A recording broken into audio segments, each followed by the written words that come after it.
It seems that there was plenty of criticism for Mr. Hur on both the Republican and Democratic side, although for different reasons. What new did we learn? What came out of this hearing, except a lot of potential fodder for campaign ads? Well, there certainly was plenty of that on both sides. He really walked into a buzzsaw today because Republicans were furious with him for not charging Biden with mishandling classified documents. That is one of the charges that Donald Trump faces criminal charges for in federal court in Florida.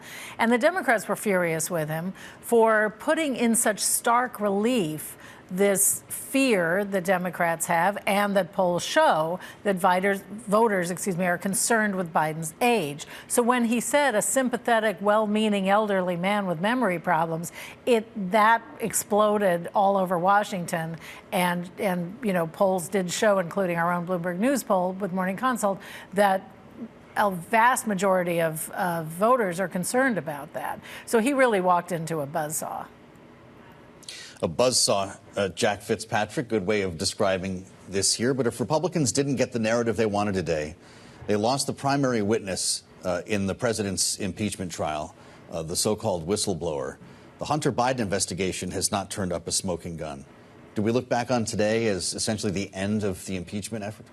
I don't know about the end of the impeachment effort. It's been a little while that the focus on impeachment has shifted or already had shifted toward the vote on Secretary Mayorkas, the Homeland Security Secretary. For a number of months, there was sort of the question lingering over Washington as to whether the hardline conservatives necessarily were determined to get a vote to impeach the president or the vote to impeach someone.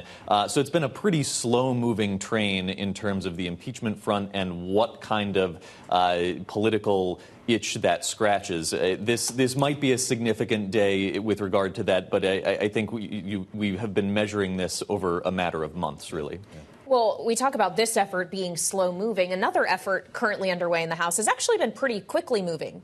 It was just last week that the Energy and Commerce Committee in the House unanimously passed a bill that would see TikTok banned from the U.S. if ByteDance, its Chinese owner, did not divest it. And it's going to have a floor vote already tomorrow. Jack, we heard from a few members of Congress about this earlier today. Republican Chip Roy and Democrat and Speaker Emerita Nancy Pelosi. Take a listen. What we continue to hear are the threats being posed to Americans by the Chinese Communist Party through, in this case, companies, in this case more specifically TikTok, who are, heavily owned by the Chinese Communist Party in the form of ByteDance. The main thing, though, is we want TikTok to exist. We're not there to ban it. I've said we want to make it tic-tac-toe. We want to make it something that is not a fearful social media platform, but one that is very positive. And in order to do that, we have to see the divesting of it from the Chinese government.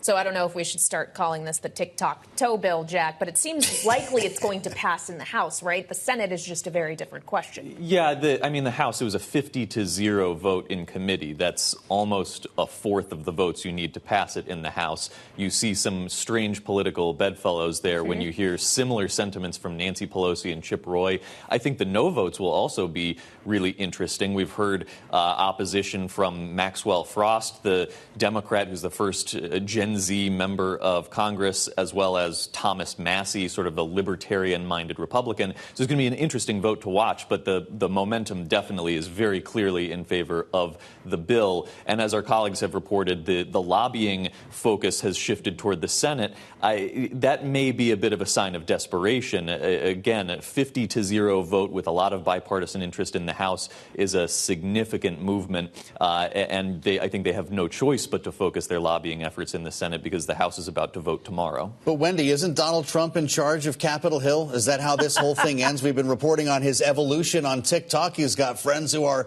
heavily invested, we understand, and, well, he doesn't want to make Facebook bigger is his most recent line on this. If he makes a phone call, this conversation's over, right? Well, that's what you would think, right? That's what he did with the border bill. He said he didn't want it. It died. In this case, Congress seems to be proceeding without him in a way. You're absolutely right, Joe. There is reporting at least that Jeff Yass, who is president of Club for Growth, which is a Republican kingmaker sort of organization, and this individual has a large stake in TikTok, sort of was trying to talk Trump out of being in favor of this.